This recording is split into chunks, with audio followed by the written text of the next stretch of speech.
ঘুরতে ঘুরতে হঠাৎ দেখতে পাই মদিনার মরুভূমির মধ্যে তাঁবু টাঙ্গানো হয়েছে। ওই তাঁবুর মধ্যে দুইটা বাচ্চা ক্ষুধার জ্বালায় মা মা বলে কাঁদতেছে, আর মা খালি বলতেছে একটু ধৈর্য ধরো, গোস্ত সিদ্ধ হলেই তোমাদের খাবার দেব। ওমর ফারুক চিন্তায় পড়ে গেলেন। এই মরুভূমির মধ্যে মেয়ের কণ্ঠে শোনা যায় দুইটা বাচ্চা মা মা বলে কাঁদতেছে। ওমর ফারুক যেদিন থেকে খলিফার দায়িত্ব পাইছে সেদিন থেকে ঘোষণা করেছে, ফোরাতের কিনারায় যদি একটা কুত্তা না খায় মরে, এ কারণেও আল্লাহ ওমরকে ছাড় দিবে না। দায়িত্ব আছে না নাই? জোরে কেন আছে না নাই?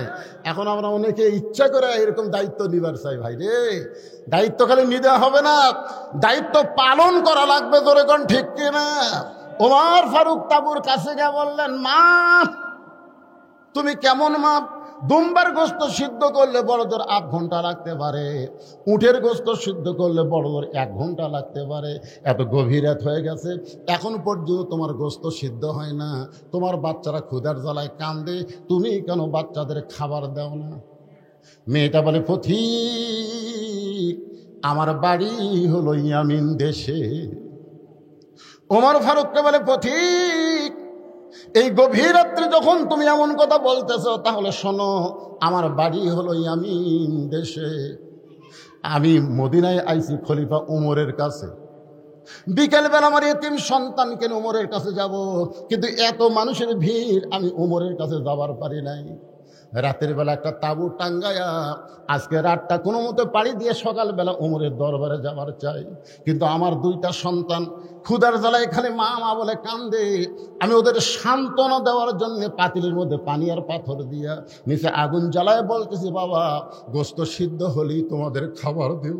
আমি মনে করেছিলাম এই সান্ত্বনা কথা শুনে একসময় আমার বাচ্চারা ঘুমায় যাবে, কিন্তু আমার বাচ্চাদের পেটে এত ক্ষুধারি পথিক, আমার বাচ্চারা খালি কাঁদতেছে। আমার পাতিলে কোনো গোস্ত নাই, পাথর কি কোনোদিন সিদ্ধ করা যায়? সঙ্গে সঙ্গে ওমর ফারুক বললেন, মা তুমি একটু ধৈর্য ধরো মা। এক দৌড়ে বাইতুল মালের দরজায় গিয়ে বললেন, আসলাম 1 বস্তা খাদ্য আমার মাথায় উঠে দে। আসলাম বলতেছে, আমির আল মুমিনিন, আপনি হলেন খলিফা, আমি হলাম চাকর, বস্তা নিয়ে কোথায় যাওয়া লাগবে আমারে বলেন। ওমর ফারুক বলে, আসলাম রে, একজন পাপের বোঝায় আর একজন কেউ মাথায় নেবে না, দিয়ে তাড়াতাড়ি মাথায় উঠে দে। আসলাম যখন খাবারের বস্তা ওমরের মাথায় উঠে দেয়, উমর ফারুক বস্তা মাথায় নিয়ে এত জোরে দৌড় মারে। আসলাম বলতেছি, আমির আল মুমিনিন, ওজনের বস্তা নিয়ে দৌড়াইলে আপনি পড়ে গিয়ে আপনার কষ্ট হবে। ওমর ফারুক বলে, আসলাম রে, সময় মতো যদি যাবার না পারি তাহলে জাহান্নামের আগুনে উমরকে পড়তে হবে। এক দৌড়ে তাঁবুর কাছে গিয়ে বললেন, মা বস্তার খাবার থেকে রুটি আর হালুয়া তৈরি করো। মা রুটি হালুয়া তৈরি করে যখন ওমরের হাতে দেয়, ওমর ফারুক দুইটা সন্তানকে 2 উরাতের উপরে বসায়া রুটি হালুয়া যখন মুখে দেয়, বাচ্চাগুলো বারবার ওমরের মুখের দিকে ফেল ফেল করে তাকায়। উমরের চোখটা দর দর করে পানি পড়ে। দুইটা বাচ্চা চোখের পানি মুছে দে বলে, কে গো, এই গভীর রাত্রে আমাদেরকে খাওয়ানোর পর এমন করে কাঁদতেছ? ওমর ফারুক বলে, আল্লাহ আল্লাহ, জাহান্নামের আগুন থেকে আমাকে বাঁচায়া দাও। মেয়েটা বলে, পথিক আমি ভালো মানুষের নাম শুনেছি, ভালো মানুষের গল্প শুনেছি, জীবনে কোনোদিন দেখি নাই, আজকে তোমাকে ভালো মানুষ দেখলাম। আল্লাহ উমরকে না বানায় খলিফা, তোমার যদি খলিফা বানাইতো মদিনা আল্লাহর জান্নাত হয়ে যেত। আব্দুল্লাহ বলতেছে, রে নবীর সাহাবীরা, তোমরা যখন সবাই ঘুমাও তখন আমার বাবা চুপি চুপি গভীর রাত্রে আমার দরজার কাছে গিয়ে বলতেছে, আব্দুল্লাহ আব্দুল্লাহ আব্দুল্লাহ। 3 বার ডাক দেওয়ার পরে আমি চমকে গেলাম। গভীর রাত্রে বাবা আমার দরজায় ডাকতেছে, কারণ কি? দরজা খুলে তাকায় দেখি বাবার হাতে একটা কাপড়। আমি খুশি হয়ে বললাম, বাবা নেতার বেটা হওয়ার মধ্যে লাভ আছে। নেতার বেটা হওয়ার মধ্যে কি আছে? বাইতুল মাল থেকে আমার একটা কাপড় দিছে, আবার রাত্রে বেলা আমাকে আর একটা দিবে রাখছেন।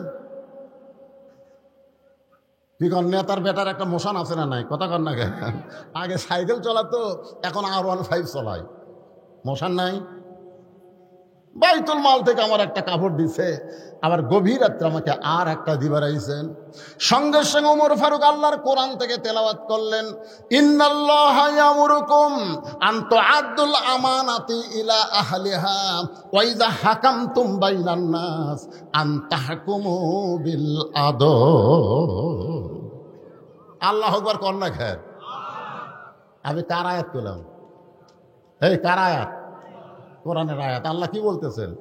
ইন্নামাল মুমিনুনা আল্লাযীনা ইযা যুকিরাল্লাহু ওয়াজিলাত কুলুবুহুম ওয়া ইযা তুলিয়াত আলাইহিম আয়াতুহু যাদাতুহুম ঈমানাও ওয়া আলা রাব্বিহিম ইয়াতাওয়াক্কালুন। আচ্ছা, মাইকের সাউন্ড কি আপনারা ঠিক মতো শুনতে পাচ্ছেন? হ্যাঁ না? আপনাকে আমি তো বহু ওয়াজ করছি, ওয়াজের বয়স আমার 39 বছর, ওয়াজ করে করে আমি অভিজ্ঞ হয়ে গেছি। তো আপনাকে যেরকম আমার কথা রিপ্লে আসার কথা তা আসতেছে না, আমার কথাকে ঠিক মতো বুঝবার পারতেছেন না, কথা কয় না রে, যাচ্ছে দুই সামনে মাথা ধোকায় না কি ভাই, বোঝা যাচ্ছে না? এই যে মুরব্বী আলের উপর বসে আছে নাকি, আমি দেখি ওই দিক থেকে আছে। কেরে বক্তা যদিও কালো হয়, চেয়ারের দিকে তাকায় থাকলে বোঝেন বা না বোঝেন, আল্লাহ সগীরও কেন মাফ করে দিবে।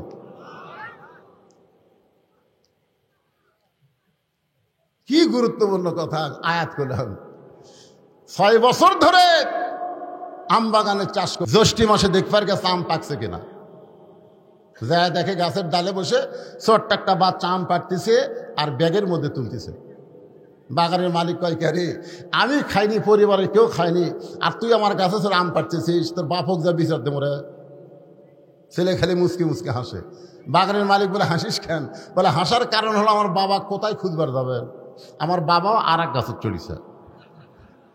দেখা দেখে আমার বাপ খালি আম পাড়ে আর বস্তা ভরায়, গাছের নিচে বসে কান্দের, বলে, আল্লাহ বিচার দিমো কার কাছে, বেটাও চোর বাপও চোর।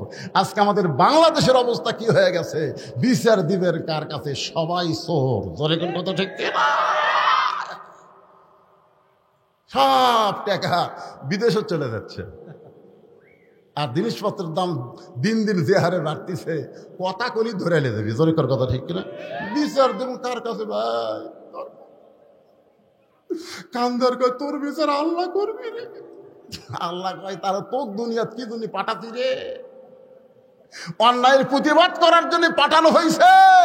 কুনতুম খায়রা উম্মাতান উখরিজাত লিন-নাস তা'মুরুনা বিল মারুফি ওয়া তানহাউনা আনিল মুনকার। তোমরাই হলো শ্রেষ্ঠ জাত, শ্রেষ্ঠ উম্মত, যারা হক পথে মানুষকে আদেশ করবে, দাওয়াত দিবে, আর বাতিলের বিরুদ্ধে জিহাদ করবে। জোরে কোন কথা ঠিক কথা কন না? সবই যদি আল্লাহ করে, তাহলে ফিলিস্তিন মুসলমান বাইতুল আকসার জন্য জীবন দিচ্ছে কেন? কথা কন। মসজিদ রক্ষা করার জন্য জীবন দিচ্ছে, আর আমাকে মসজিদে বুড়া নামাজ পড়ে, ওর আড়িয়া বেটা নামাজ পড়ে না, তাকে একদিন জিহাদের সুরে জোর করে নামাজের কথা কয় না। জোরে কর কথা ঠিক কথা কর না কেন?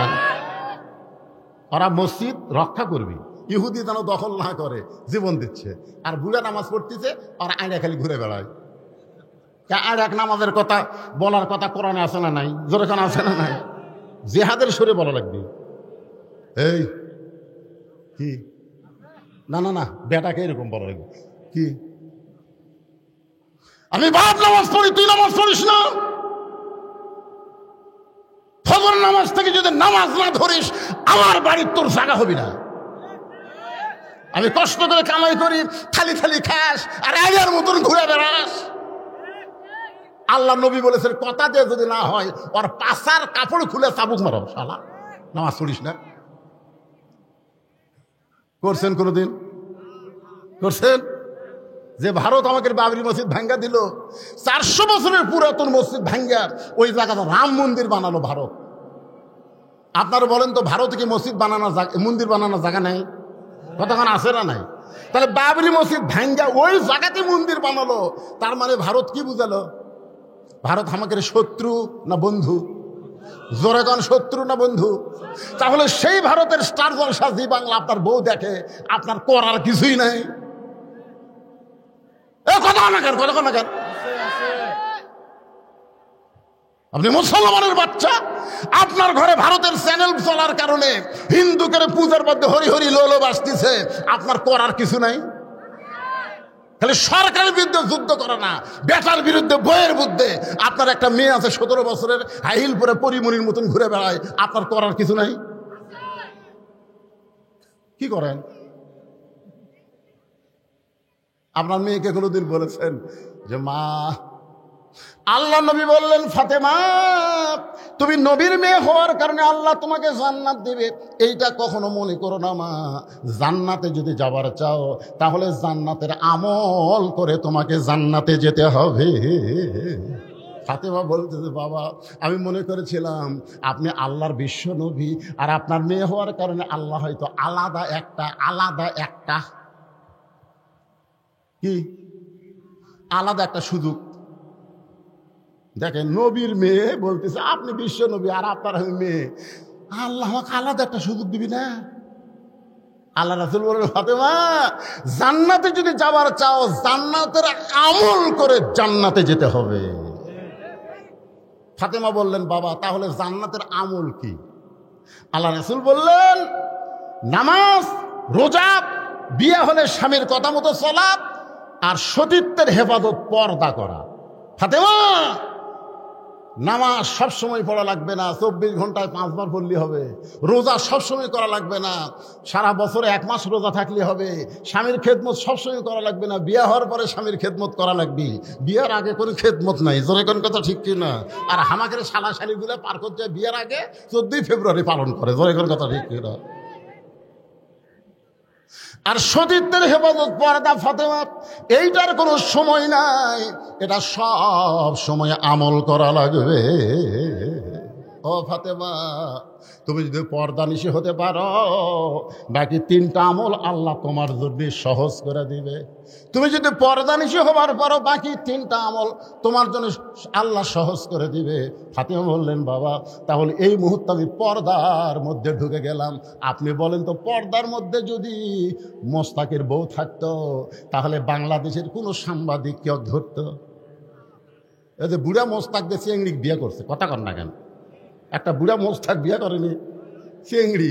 ওই চেংড়ি যদি বোরকার মধ্যে রাখতো, সবসময় পর্দার মধ্যে রাখতো, তাহলে সাংবাদিক যেত। পর্দার মধ্যে বুড়ি না ছুড়ি কেমনি বুঝবি? তো শালা বুড়া বয়সে বিয়ে করছে, পাক আবার বেয়া পর্দা করিলে ঘুরতেছে, ধরা খাচ্ছে, ধরে কথা কর না কেন?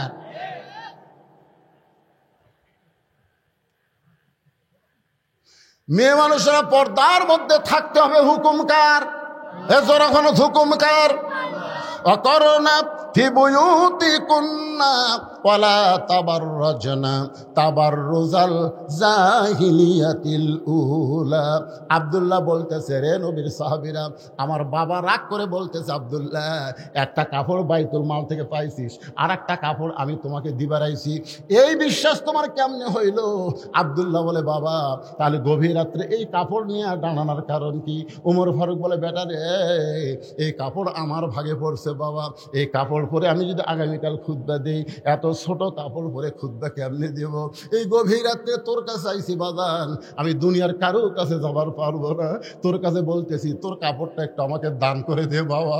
তোর কাপড় আমার কাপড় একত্র করে আমি একটা লম্বা জুব্বা বানায়া সেই জুব্বা পরে খুতবা দিবার চাই। আব্দুল্লাহ বলে আমার নতুন কাপড়টুকু আমার বাবাকে দান করার কারণে বাবার কাপড় আমার কাপড় একত্র করে বাবা লম্বা জুব্বা বানায়া খুতবা দেয়।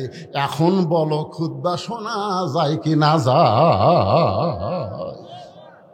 সমস্ত সাহাবীরা চিল্লায় বলতেছে আল্লাহর কোরআনকে গ্রহণ করলে, কোরআন অনুযায়ী আমল করলে এমন নেতায় মানুষ পেয়ে যায়। কেমন নেতা? আমরা যারা ওয়াজ শুনতেছি, আমরা আল্লাহর কোরআনকে গ্রহণ করলে আল্লাহ আমাদের ভাগ্যে ভালো নেতা দিবে। কথা কন না, কথা কন না কেন? এইভাবে মরে দেখেন। আল্লাহ বলেছে মুসলমানের ঘরে খালি জন্ম নিলেই হবে না, লা তামুতুন্না ইল্লা ওয়া আনতুম মুসলিমুন, যতক্ষণ মুসলমান না হবি ততক্ষণ মরিস না। জোরে কোন কথা ঠিক কিনা? মুসলমান হয়ে যদি মরতে চাই তাহলে আল্লাহর কোরআনকে গ্রহণ করার দরকার আছে না নাই? আমার মায়েরা অনেকেই পর্দার অন্তরে বসে আছেন। আমি আমার মায়েদের জন্য সামান্য ওয়াজ করার পরে আবার ফিরে আসতেছি। আল্লাহর প্রশংসা করার কারণ হলো যে কোরআন থেকে আপনার তাফসির শুনবেন, যে আয়াতটা আপনাদের সামনে আমি তেলাওয়াত করেছি এই আয়াতের উপরে একটু তাফসির করব, শুনবেন না ভাই? আয়াতটা কি? যারা আলেম ওলামা তারা বুঝতেছেন, আমি আয়াতটা আর একবার পড়ি, আপনারা একটু শোনেন, শুনলেও সওয়াব আছে, আছে না নাই? ওয়াইজা কুরিয়াল কোরআন ফাসতামিউ লাহু আনসিতু লাআল্লাকুম তুরহামুন। এমন একটা কিতাব আল্লাহর যেটা শুনলেও সওয়াব। চুপ থেকে যদি আপনারা শোনেন যে কি বলতেছে, ইন্নামাল মুমিনুনা আল্লাযীনা ইযা যুকিরাল্লাহু ওয়াজিলাত কুলুবুহুম ওয়া ইযা তুলিয়াত আলাইহিম আয়াতুহু জাদাতুহুম ঈমানাও ওয়া আলা রাব্বিহিম ইয়াতাওয়াক্কালুন।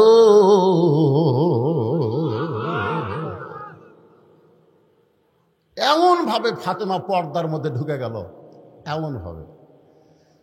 আসরের নামাজ, জোহরের নামাজ পড়ে আল্লাহ রাসূল ফাতেমার বাড়িতে গেছে। কার বাড়ির? দরজার ডাকতেছে, ফাতেমা। ফাতেমা দৌড়ে এসে দরজা টানতেছে। রাসূল বলে, ফাতেমা দরজা খুলে দাও। ফাতেমা বলে, বাবা আমি এখন পর্দার ভিতরে নাই, মানে আমার শরীরে এমন একটা কাপড় আছে যে কাপড়টা পুরো শরীর ঢাকতে পারেনি, আমি পর্দার ভিতরে নাই, এই জন্য আপনার জন্য দরজা খোলা যাবে না।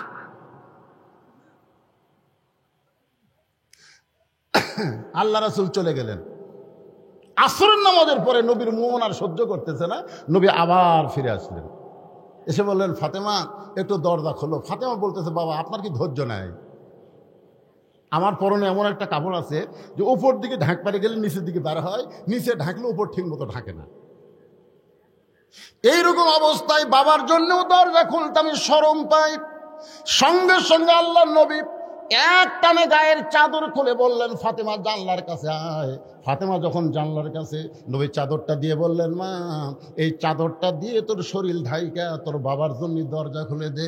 ফাতেমা বাবার জন্য দরজা খুলে দিল। নবী তাকায় দেখে ফাতেমা এমন একটা ঘোমটা টানছে, ফাতেমার মুখটা পর্যন্ত দেখা যায় না।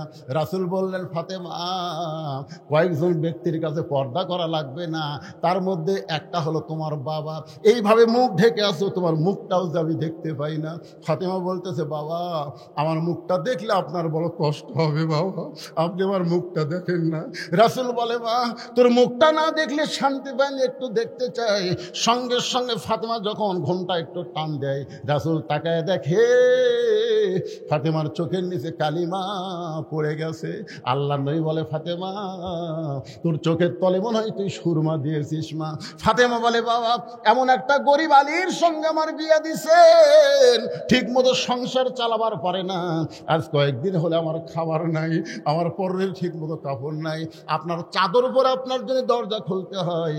রাসূল বললেন, ফাতেমা বাল তুসিরুনাল হায়াতাদ দুনিয়া ওয়াল আখিরাতু খায়রু ওয়া আবকা।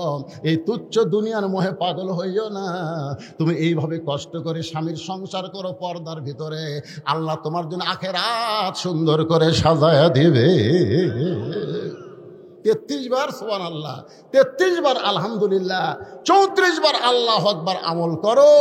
দুনিয়া বেশি দিনের জন্য না, দুনিয়া ছাড়াই লাগবে। জোরে কোন কথা ঠিক কি না? আপনারা বলেন তো, ফাতেমা কি বেশি দিন দুনিয়াতে ছিলেন? খুব বেশি দিন ছিলেন না। আল্লাহ রাসূল দুনিয়া থেকে বিদায় নেওয়ার মাত্র 6 মাস। মাত্র কয় মাস? হ্যাঁ, রাসূল যখন দুনিয়া থেকে চলে যাবেন তখন ফাতেমা এত কান্দে, কান্না থেকে আল্লাহ নবী বলেন, মা তুই এরকম কান্দিস কেন? ফাতেমা বলে, বাবা আপনি দুনিয়া থেকে চলে গেলে আমার কি হবে, আমার কি হবে বাবা? আল্লাহ রাসূল বলেন, তোর কানটা আমার মুখের কাছে দে। যেই কানটা মুখের কাছে দেয়, রাসূল বলেন, ফাতেমা আমি দুনিয়া থেকে বিদায় নেওয়ার পর সর্বপ্রথম আমার আত্মীয়র ভিতরে, আপনজনের ভিতরে তোর সঙ্গেই আমার দেখা হবে। ফাতেমার সেই হাসি। মা আয়েশা খালি বারবার বলে যে, আল্লাহর নবী আপনাকে কি বলল? আপনি যে কান্দা কাঁদতেছিলেন কি বলল? এইটা শোনার পর আপনি হাসলেন। ফাতেমা বললেন, গোপন কথা, এটা আপনাকে বলা যাবে না। রাসূল দুনিয়া থেকে যাওয়ার 6 মাস পরে গভীর রাত্রে ফাতেমা হযরত আলীকে বুকের মধ্যে নিয়ে বলে, স্বামী গো, আল্লাহ পাক আমার দোয়া কবুল করছে। সুবহানাল্লাহ বলেন। তা আলী বলতেছে দোয়া যদি কবুল করে তা কান্দো কেন? আপনারা বলেন তো দোয়া কবুল হওয়া কি কান্দা না খুশি? কথা কান, খুশি না কান্দা? আলী বলতেছে ফাতেমা কি দোয়া আল্লাহ কবুল করছে? ফাতেমা বলতেছে আল্লাহ পর্দার মধ্যে আমার মৃত্যু দিবে, পর্দার মধ্যে আমার মৃত্যু দিবে, এই দোয়া আল্লাহ কবুল করছে। আলী কয় পাগলি নাকি যে সারা জীবন পর্দার মধ্যে থাকছে, আল্লাহ তো তার পর্দার মধ্যেই মৃত্যু দিবে। যারা পর্দার মধ্যে বাংলাদেশও থাকে না, মরার পরে তারকে পর্দা হয়। জোরে কোন কথা ঠিক কিনা? আর তুমি সারা জীবনে পর্দার মধ্যে। আমাদের বাংলাদেশে মেয়েরা কি পর্দা থাকে? এরা মাথার চুল পর্যন্ত বেচা খায়। জোরে কোন কথা ঠিক, কথা কন না কেন? মেয়ে মানুষের কাপড় কয়টা? মরার পরে কয় কাপড়? আপনাকে সাধারণপুর কয় কাপড় দেয়? আপনারা জানেন না মেয়ে মানুষের কয় কাপড়? তো সবাই কন না একেবারে পুরুষের মতোই 3 কাপড়, আর 2 কাপড় 2 জায়গার জন্য আলাদা। একটা হলো মাথা বান, একটা হলো সিনা বান। আমার কথা বুঝলেন? মেয়ে মানুষের 2টা জিনিস মানুষের খুব লোভ ধরে, একটা হলো বুক আর একটা হলো মাথার চুল। আর সেই চুল এরা বেচা খায়। আছে না নাই? মেয়ে মানুষের যে চুল বেচা, আপনারা জানেন? আপনার বউদের চুল বেচা খায়, আপনি জানেন? তারপরে খাটনি 5 কাপড় দিয়ে থুয়ে আবার খাটনি চাদর দিয়ে ঢাকছে। সবাই বলতেছে মেয়ে মানুষ মরে গেলে লাশ দেখা জায়েজ নাই। কেরে মরা লাশ দেখা জায়েজ নাই না জেতা দেখা জায়েজ নাই? আপনারা বলেন তো মেয়ে মানুষের জেতা দেখা জায়েজ নাই না মরা দেখা জায়েজ নাই? তো দেখ জেতা দেখা জায়েজ নাই ফতোয়া কেউ দেয় না।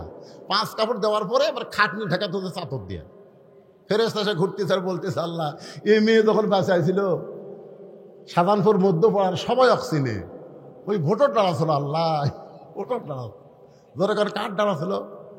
আমাকে লাগে এক মেয়ে মানুষ ভোটর ডালা ভাই, যত মরদ মানুষ দেখে দৌড়ে হাত ধরা খায় ভাই ভোটটা আমাকে দেওয়াই লাগবে, হাত কাটালে বুঝতে ভোটটা কিন্তু আমাকে দেওয়াই লাগে ভাই। আমি মেয়ে মানুষ দেখাই দিকে এলে প্লেন যায় সেরকম আমি চলে যাচ্ছি, তো আমাকে ধরবি হুজুর এই মারছি তো যা স্বামী কইলাম কে রে ভাই তোমার বউ যদি মরে তুমি কয় কাপড় দিবে? তাই হুজুর আমার বউ ভোটরটা আছে, আপনি মরার কথা বলতেছেন। আরে পাগলা একদিন তো মরবি, কি কোন একদিন মরবি না? তো মরে গেলে কয় কাপড় দিবে? তো মেয়ে মানুষকে সবাই 5 কাপড় দেয়, আর বউকে 5 কাপড় দেবো। আমি গেলে 5 কাপড় মরার পরে দিবে। এখন যে জাত তার হাত ধরতেছে আর ভোট চাচ্ছে 5 কাপড় কে 5 কোটি কাপড় দিল তোর কাম হবি না। কথা কন না কেন ভাই, কথা কন। ফেরেশতারা বলতেছে আল্লাহ 5 কাপড় দিয়ে আবার লাশটাও চাদর দিয়ে ঢাকা রাখছে। এই মেয়েটা মাজরা মধ্যপাড়ার সবাই চেনে, প্রত্যেক বাড়ির সবাই চেনে। মরার পরে এমন পর্দা করার কারণ কি? আল্লাহ বলতেছে ওই দেশের নাম বাংলাদেশ রে, ওই দেশের মেয়েরা বাঁচলে না মানলেও মরার পরে পর্দা করে রে। আপনারা বলেন তো মেয়ে মানুষ মরার পরে পর্দা না জীবিত অবস্থায় পর্দা? আমার মায়েরা যারা ওয়াজ শুনতেছেন, মা মরার পরে 5 কাপড়কে 50 কাপড় দেওয়া কাম হবে না, যেত অবস্থায় যদি পর্দা না করেন। আর এই পর্দাটা করা লাগবে কখন? দাদি না লাতনি? আমাকে এলাকাত কোনটা বেশি করে? দাদি না করে না বেশি? দাদি কয় মরা লাগবি ভাই, মরা লাগবি ভাই। মানে বুড়ি হাসে ওই দিতে বোরকা গাওয়াতে, একটা বুড়াও পর্যন্ত বুড়ির দিকে তাকে না, আর সেই বুড়ি বোরকা গাও দিয়েছে। একটা যুবতীর দিকে কিন্তু একটা বুড়াও সুযোগ পেলে তাকায়। তাকায় না ভাই? তাকায় না? তাকায়, বুড়াও তাকায়।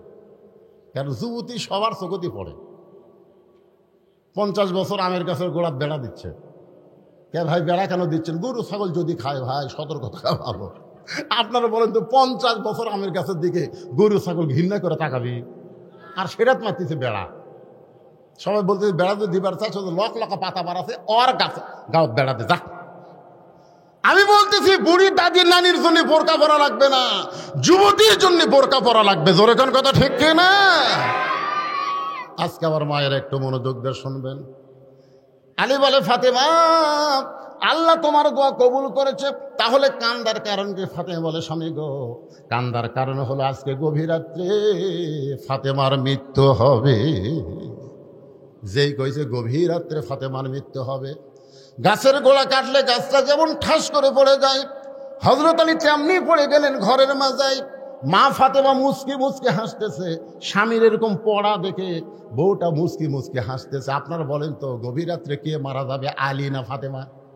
কথা কয় না, কে মারা যাবে? তাহলে হাসতেছে কে? ফাতেমা। আর কাঁদতেছে কে? আলী কান্না থেকে ফাতেমা মুস্কি মুস্কি হেসে বলে, আমি জানি আপনি হলেন পৃথিবীর সবচাইতে বড় আলেম, আমি জানি আপনি হলেন পৃথিবীর সবচাইতে বড় বীর, যা সাকারাতুল মাউত হাক্কুন, যত সত্য আছে তার মধ্যে একটা সত্য হলো মরা লাগবেই। জোরে কোন কথা ঠিক কিনা? আপনি যত সত্য আছে সব সত্য কিন্তু হিন্দুরা বিশ্বাস করে না, সব সত্য কিন্তু খ্রিস্টানরা বিশ্বাস করে না, কিন্তু হিন্দু বৌদ্ধ খ্রিস্টান ইহুদি সবাই বিশ্বাস করে মরা লাগবেই। কিন্তু আমাদের বাংলাদেশে কতগুলা বিশ্বাস কর না, তাহলে চাষটালে গল্প করতেছে, হুমুকের ফাঁসি হলো, হুমুকের ফাঁসি হলো, লব উল্টে খায় কে রে শয়তান, তোর যে মৃত্যু হবি রে, ফাঁসির তারিখ আছে রে শয়তান, মরার কোনো তারিখ নাই। ধরে কথা কর না কেন, কথা কর না কেন? অপরের ফাঁসি নিয়ে চিন্তা করো, তোমার মরা নিয়ে তুমি একবারও চিন্তা করো না। আলীর কান্না থেকে ফাতেমা হাসতেছে আর বলতেছে, আমি জানি আপনি হলেন পৃথিবীর সবচাইতে বড় আলেম। আপনারা বলেন তো, আল্লাহর নবী যখন, তখন শিক্ষামন্ত্রীর নাম কি? হযরত আলী। আজকে এটা ক্লিয়ার হয়ে যায়, নবী যখন রাষ্ট্রপতি মদিনার ছিলেন ওই সময় শিক্ষামন্ত্রীর নাম কি? জোরে কর না কেন, শিক্ষামন্ত্রীর নাম কি? হযরত আবু বকর যখন মদিনার খলিফা হলেন ওই সময় শিক্ষামন্ত্রী হযরত আলী। হযরত উমর যখন মদিনার খলিফা ওই সময় শিক্ষামন্ত্রী হযরত আলী। জোরে কোন সুবহানাল্লাহ। এইরকম জ্ঞানী মানুষকে শিক্ষামন্ত্রী করা লাগে ভাই। আজকে আমাদের বাংলাদেশের শিক্ষামন্ত্রী কে বেড়া, কে? দরকার হলে শুক্রবারও স্কুল খোলা থাকবে। জোরে কোন কথা ঠিক কিনা? শিক্ষামন্ত্রী। শিক্ষার নৈতিকতা না থাকলে আমাদের সন্তানগুলো আর মানুষের চরিত্র রাখবে না, ওদের চরিত্র হবে জানোয়ারের চরিত্র। জোরে কর কথা ঠিক না? হ্যাঁ, প্রাইমারির ক্লাস শুয়ে পড়ে ব্যাগ কান্দত নিয়ে খাড়া হয়ে পেশাব করে। আমি বললাম, কে রে বেটা, এই বসে থাকে কর, কোন ক্লাসে পড়িস? শুয়ে পড়িস চাষা, তো কেমনে পেশাব করা লাগে তোর স্যার তোকে শিখাইনি? ওকে চাষা দেখি খন প্রাইমারি পেশাবখানার যাই দেখি আমার স্যারই খাড়া হয়ে পেশাব করে, ওর সারি খারাপ পেশাব করে, উনি সেই শিক্ষা গ্রহণ করতেছে।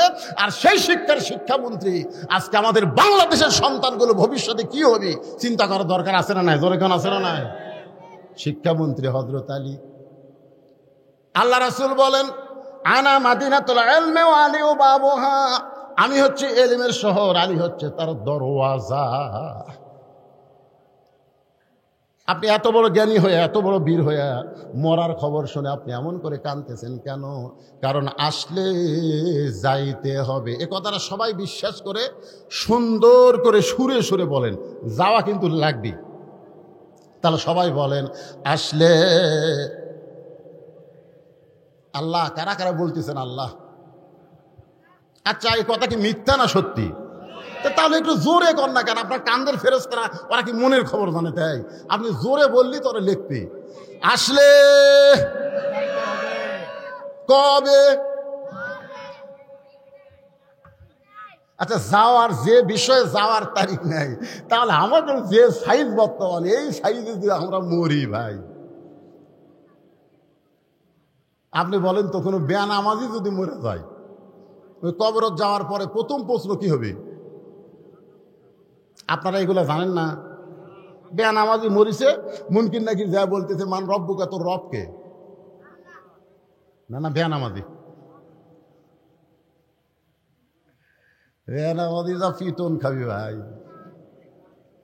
আর নামাজি যখন কবরে যাবে, মুনকির নাকির যখন বলবে মান রব্বুকা, তোমার রবকে,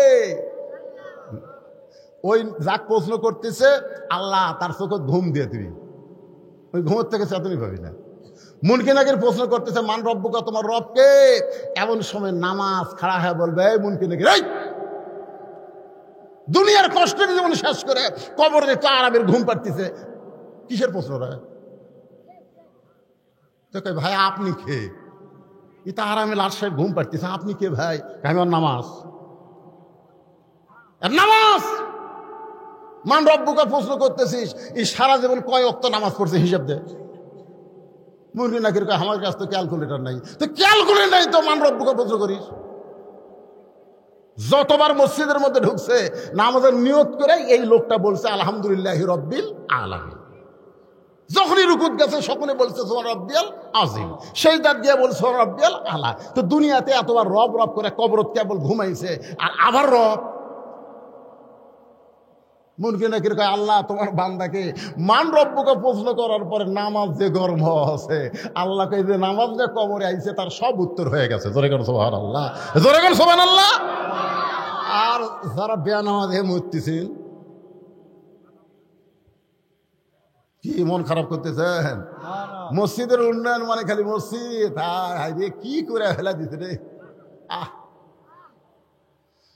কলতা শান্তি রে, 201 গম্বুজ মসজিদ রে। আমার এলাকার ছেলেরা হাইস মাইক্রো ভাড়া করে দেখবার গেছিল টাঙ্গাইলের গোপালপুরে। আশা করি হুজুর দেখছেন আপনি সেই মসজিদ হুজুর, আমরা ছাদের উপরে যা গম্বুজ গুনছি হুজুর 201টা। হায় মসজিদ দেখে কলতা শান্তি হুজুর। বারবার যখন এই কথা বলতে আমি বললাম ভাই তোর গেছিলো কয়টায়? সকাল 11টায়। ওখান থেকে মসজিদ দেখে ফেরত আসি কয়টায়? বিকাল 3টায়। তার মধ্যে যে একটা নামাজ গেল জোহরের, সে নামাজের খবর কি? তখন কয় হুজুর আমরা তো দেখবার গেছি হুজুর। জুতের বাড়ি মারা দরকার, জোরে কর কথা ঠিক কিনা? আপনারা কোন তো মসজিদ দেখার জন্য সরকার বানাচ্ছে?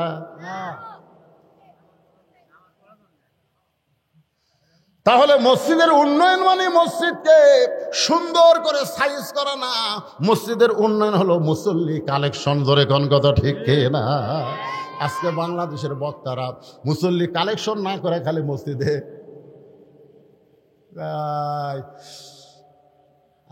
এসি করা লাগতেছে হুজুর, ফ্যান দেওয়ার হচ্ছে না। কি করা লাগতেছে? কথা কয় না কেন? এসি করা লাগতেছে। যখন কমিটির সমস্ত লোক বসে মসজিদে এসি কেনার চিন্তা করতেছে, এমন সময় মুয়াজ্জিন সাহেব আর ইমাম সাহেবের মন খারাপ। তখন সবাই বলে ইমাম সাহেব, মুয়াজ্জিন সাহেব আপনাদের মন খারাপ কেন? বলে ভাই রে, ইমাম সাহেব বলতেছে আমার ঘরও তো একটা ফ্যান আছে, ইমামের একটা ঘর আছে, ঘরে তো একটা পুরাতন ফ্যান দিছে ভাই, ঘুম হয় না, ঘর বিয়ারিং খারাপ। জোরে কোন কি খারাপ? গত বছর যে বেতন আছিল, আগা বছরও যে বেতন আছিল, এই বছর সব জিনিসের দাম 3 গুণ হয়ে গেছে, বেতন বাড়ায়নি। বেতন চালে কই এসি আগে কিনা লাগবে, তারপরে বেতন। আপনারা বলেন তো, আগে মসজিদের ইমামের বেতন বাড়ানো দরকার না এসি কেনা দরকার? কোনটা দরকার? আপনারা হক কথা কর না কেন? কোনটা দরকার? আপনি তো বইয়ের গলা ধরে ঘুম পাড়েন, আসসালাতু খায়রুম মিনান নাওম কে কই রে? আজকে মুয়াজ্জিনের বেতন যদি বর্তমান বাজার মূল্যে দিবার না পারেন, যতই নামাজ পড়েন একটা নামাজও কবুল হবে না, একটা নামাজও কবুল হবে না। জানেন 5 ওয়াক্ত যে ইমাম নামাজ পড়ায়, বর্তমান বাজার মূল্যে যদি বেতন দিবার না পারেন, মসজিদ খালি এত ঢপ করে লাভ হবে না, আল্লাহ হাউড়া ভাঙ্গি পিঠে। তোর এখন কথা ঠিক না? ভালো ইমাম নিয়ে আসেন, ভালো খতিব নিয়ে আসেন, ভালো মুয়াজ্জিন নিয়ে আসেন। আমাকে এলাকার এক মুয়াজ্জিন আযান দিবার গেলে কুত্তে এসে লোক মাঝে, মানে যে মুয়াজ্জিন আযান ধরে কুত্তে জানলার কাছে মুয়াজ্জিন আযান দেয়, কুত্তে এত গরম কেন? আমি একদিন মুয়াজ্জিনকে বললাম, কে ভাই কি? তো খুবই সমস্যা হুজুর, এ আযান দিবার আসলে কুত্তে এসে লোকমা দেয় করে। আমি বললাম মুয়াজ্জিন তুমি জানো তোমার দাম কত? বলে হুজুর আমার দাম কেমন? আমি তখন কোরআন থেকে একটা আয়াত তেলাওয়াত করলাম, ওয়ামান আহসানু কাওলাম মিম্মান দাআ ইলাল্লাহ ওয়া আমিলা সলিহান ওয়া ক্বালা ইন্নানি মিনাল মুসলিমিন। মুয়াজ্জিন কয় হুজুর এই আয়াতটা আল্লাহ কি আমার জন্য নাযিল করছে? আমি বললাম যারা আল্লাহ রাস্তায় দাওয়াত দেয়, সবচাইতে বড় দাওয়াত হলো আযান দেওয়া, তার সাথে উত্তম ব্যক্তি আর কেউ নেই। কিন্তু যে ব্যক্তি দাওয়াত দিবে সে দাওয়াত অনুযায়ী তাকে আমল করা লাগবে। ও মুয়াজ্জিন সাহেব, কুত্তা করার কারণ হলো তুমি সত্যি করে বলো তো, তুমি তো মসজিদে আযান দাও, তোমার ছেলেমেয়েরা কি নামাজ পড়ে? মুয়াজ্জিন বলতে হুজুর আমার 2টা আইডিয়া আছে হুজুর, এই শালা আইডিয়ার আছে এতই পায় না। আমি বলি এই জন্য কুত্তে এসে লোকমা দেয় যে মুয়াজ্জিন আগে তোর বেটাক চেতন করে তারপরে মসজিদে আয়। জোরে কোন কথা ঠিক কিনা? মুয়াজ্জিন মানে এক মুয়াজ্জিন মসজিদে আজান দেয়, আর প্রত্যেকটা বাড়ির বাবা তার সন্তানের জানলায় আজান দেওয়া লাগবে, বলা লাগবে। হয়তো মুয়াজ্জিনের আজানের চেতন পাবি না, কারণ আর্জেন্টিনার খেলা দেখে 3টা পর্যন্ত। জোরে কোন কয়টা পর্যন্ত? 3টা পর্যন্ত খেলা দেখে, ওর চোখত ঘুম নাই। যেই মাত্র খেলা শেষ হয়ে গেছে, ওই এমন ঘুম দিছে ভাই, শীতকালে হচ্ছে খেলা। ওই খেলার সময় যখন মুয়াজ্জিন ফজর আজান দেয়, ওই আজান শুনে আপনার ছেলে বিরক্ত হয়ে ওই ল্যাপটা মাথার উপর দেয়। ল্যাপটা যখন মাথার উপর দেয় তখন পাও তো বার হবে, ওই পাও টানা না বুকের সঙ্গে ল্যাপটা ধরে থাকে। আপনি বাবা জানলাতে তাকায় দেখতেছেন ল্যাপের মধ্যে মনে হয় চাউলের বস্তা ঢাকা থোছে, মাথাও নাই পাও নেই। আমার পাটা গেল কোথায়? 3টা পর্যন্ত হইচই করে খেলা দেখলো, আর আজানের সময় পাটা কুটি রে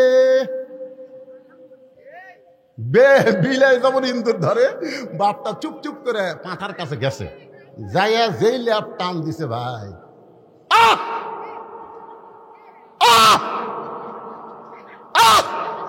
বেটা চিল্লা খাবা। আপনি নামাজ পড়া বাদ দেয় আমার ঘরে ঢুকে করতেছেন কেন? করার কারণ হলো তোর সাইজ আর সকাল হলে সাইড থেকে কুত্তের সাইজ একই সাইজ রে। তুই ওর বেটা না কুত্তে রে? আপনি বেটা কুত্তা করছেন আব্বা, শয়তান। 3টা পর্যন্ত খেলা দেখিস, মেসি কিভাবে পাস করে গোল করে ওইটা তুই কবার পারিস, নেইমার কি করে গোল করলো সেইটা কবার পারিস, আর শালার বেটা শালা মসজিদের আজান দেয় তুই চাতুর মাস লাগে। ওঠ ওঠ চল, এই সুটটা গুলো বেশি পাগলা হয়ে গেছে। ভালো করে শোন,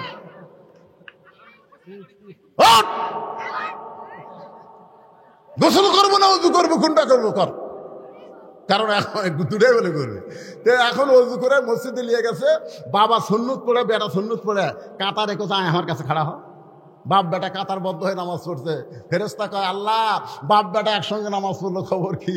আল্লাহ কয় বেটা যতই আর্জেন্টিনার খেলা দেখুক রে, ইহুদি খ্রিস্টানের খেলা দেখলে কি হবে, বাবার সঙ্গে জামাতে নামাজ পড়েছে, আমি আল্লাহ ঘোষণা দিলাম বাপ বেটা দুটাই জান্নাতি। এটা হচ্ছে মুসল্লি কালেকশন। জোরে কোন কথা ঠিক না?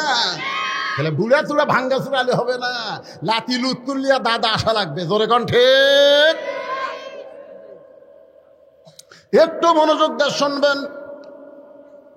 ফাতেমা ডাকতে বলে, স্বামী গো, এই দুনিয়ার সবচাইতে সত্য কথা হলো আসলে যাইতে হবে। ধরে কোন আসলে যাইতে হবে। ও গো স্বামী, আমি চলে যাওয়ার পরে আমার 3টা চাওয়া আপনাকে পুরা করা লাগবে। 1 নম্বর চাওয়া হলো রাতের অন্ধকারে আমাকে দাফন করবেন। আমি রাতের বেলা মরে যাব আর দিনের বেলা কবর দিবেন, তাহলে আমার পর্দার খেলাফ হয়ে যাবে।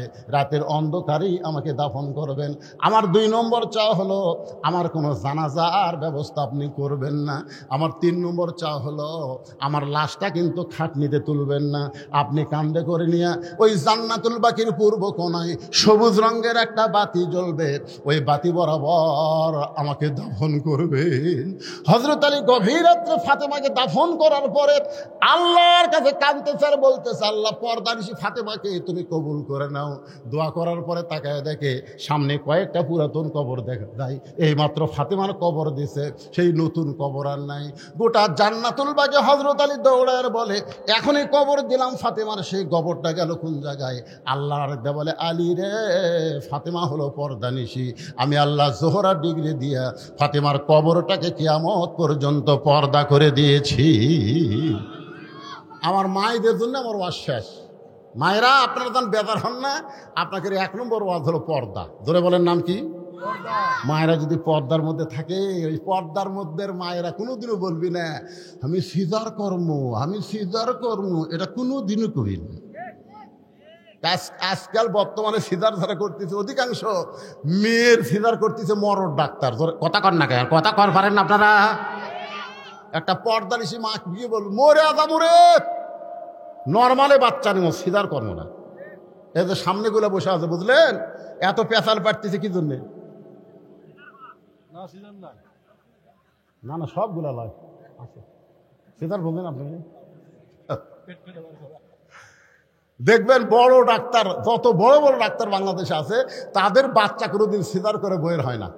কারণ ডাক্তার জানে সিজার করলে মায়েরও ক্ষতি, বাচ্চারও ক্ষতি। এই জন্য বড় ডাক্তারের সন্তান সিজার লাগে না। বইয়ের সিজার লাগে না। 2 নম্বর হচ্ছে মৌলানাদের বাড়িতে কোনোদিন মিলাদ হয় না, ওরা পরের বাড়িতে পড়ায়, নিজেদের বাড়িতে হয় না। আর 3 নম্বর হলো পীরের বউ কোনোদিন মুরিদ হয় না, কারণ পীরের বউ জানে আমার পীর মাঝে মধ্যে মুরিদের বইয়ের দিকে চোখ মারে, এই শয়তান হাতে কে মুরিদ হবে? আপনি খোঁজলে দেখবেন একটা পীরের বউ মুরিদ হয় না। তাহলে কয়টা কথা বললাম? 1 নম্বর কথা হলো ডাক্তারের বইয়ের সিজার লাগে না। সিজার করলে সন্তান হওয়ার আগেই সন্তানকে পেট কেটে বার করে। ওই সন্তান দুনিয়াতে আসার পরে যখন কান্দাকান্দি করে, দোয়া দরুদ দেওয়ার কান্না থামে না, মোবাইল চালু করে কান্না থামান লাগে, জোরে কোন ঠিক না?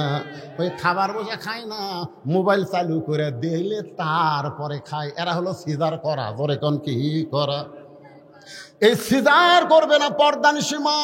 আমার মায়েরা যারা পর্দায় আছেন গো, নরমালে বাচ্চা নেবেন, কি বলবো প্রসবের কথা, মা বিনে সেই ব্যথা কেউ তো বুঝিবে না মাজন, ঠিকিয়া সন্তানের দায় অকালে মা মারা যায়, কেন সে মায়ের ভক্তি করবা না? এখন চলে আসি আমরা যে আয়াতে কারিমা তেলাওয়াত করলাম। আল্লাহ বলতেছেন মুমিন কারা, মুমিন কারা, ইন্নামাল মুমিনুনা আল্লাযীনা, মুমিন কারা? পাইকারি হারে সবাই কিন্তু মুমিন না। মুমিনদের বৈশিষ্ট্যের মধ্যে 1 নম্বর বৈশিষ্ট্য হলো ইজা যুকিরাল্লাহু ওয়াজিলাত কুলুবুহুম, যখন তারা আল্লাহর জিকির, ভাই এই কোরআনের আয়াতের তাফসীর শুরু হয়ে গেছে, যখন তারা আল্লাহর জিকির করবে, এই জিকির করার কারণে তাদের অন্তরের মধ্যে তড়পড়ানি শুরু হবে।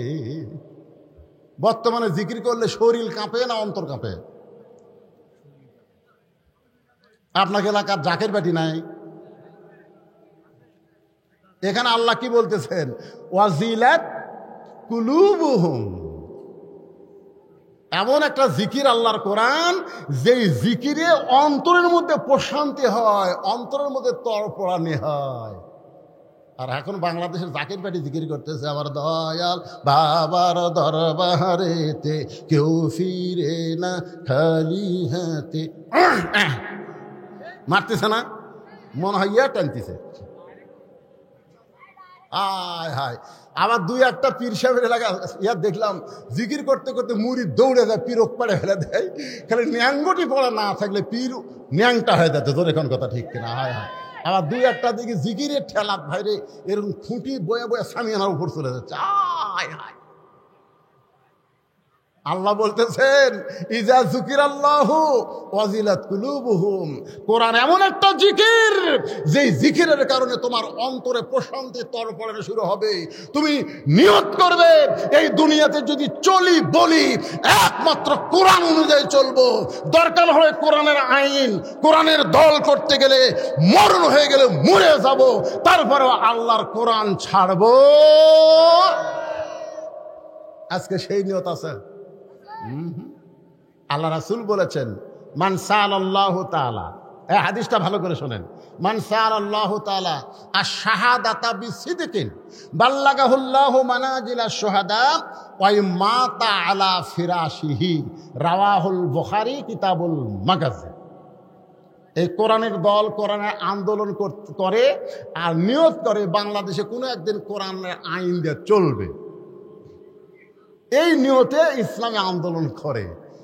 তাদের নিয়ত আছে আজ না হোক আগামীকালে একদিন না একদিন বাংলাদেশে কলেমার পতাকা পথ পথ করে উড়বে। এই নিয়তে তারা দল করে কার? আল্লাহ বলতেছে ওই মাতা আলা ফিরাশিহি, সে যদি নিজের বিছনায়ও মরে যায়, বাল্লাগাহুল্লাহু মানাজিলাশ শুহাদা, এই কোরআনের আন্দোলন করার কারণে হাসরের ময়দানে আল্লাহ তাদেরকে শহীদদের কাতারে দাঁড় করাইয়া দিবে। ওয়াইযা তুলিয়াত আলাইহিম আয়াতুহু যাদাতুহুম ঈমানান, এই কোরআনের আলোচনা শুনলে তাদের ঈমান বেড়ে যাবে। তাদের ঈমানটা বলবে আমরা দুনিয়াতে থাকার জন্য আসি নাই, যাওয়ার জন্যে। ভাই শোনেন, আমি বেশি রাত করব না, তো গরমের দিন তাড়াতাড়ি শেষ করবো, একটু মনোযোগ দিয়ে শেষ কথাগুলো না শুনতে বুঝতে পারবেন না। আপনারা বলেন তো, যেখানে থাকতে পারবো না সেটার দিকে আমাকে নজর বেশি, না যেখানে যাওয়া লাগবে সেদিকে আমাকে নজর বেশি? নজর বেশি। আপনি খেলে এইরকম এখন বলে কি দেখতে তোর ভাই, 5 তলার ভিত দিছি রে, 3 তলা হচ্ছে ভাই, 4 তলার জন্য রড বার করে থুছি। এই দিকে হয়ে দেখলে এই কান্দের ফেরেস্তা বেজার হয়, আর এই দিকে হয়ে দেখলে এই বেজার হয়। ঠিক আছে রে, কি দেখিস রে, আমাকে লাগতিস রে, ঠাসি লাগতিস রে, কে রে ঘাড় কাজ করে ওপর দিকে কি দেখিস রে পাগলা, ওপর দিকে না দেখা নিচের দিকে তাকা দেখি। নিচের দিকে নিচের দিকে আপনার বলেন তো, বাংলাদেশের দোতলা কোনোদিন কবর দেখছেন? দোতলা কবর কথা কর না কেন? দোতলা কবর পৃথিবীতে আছে?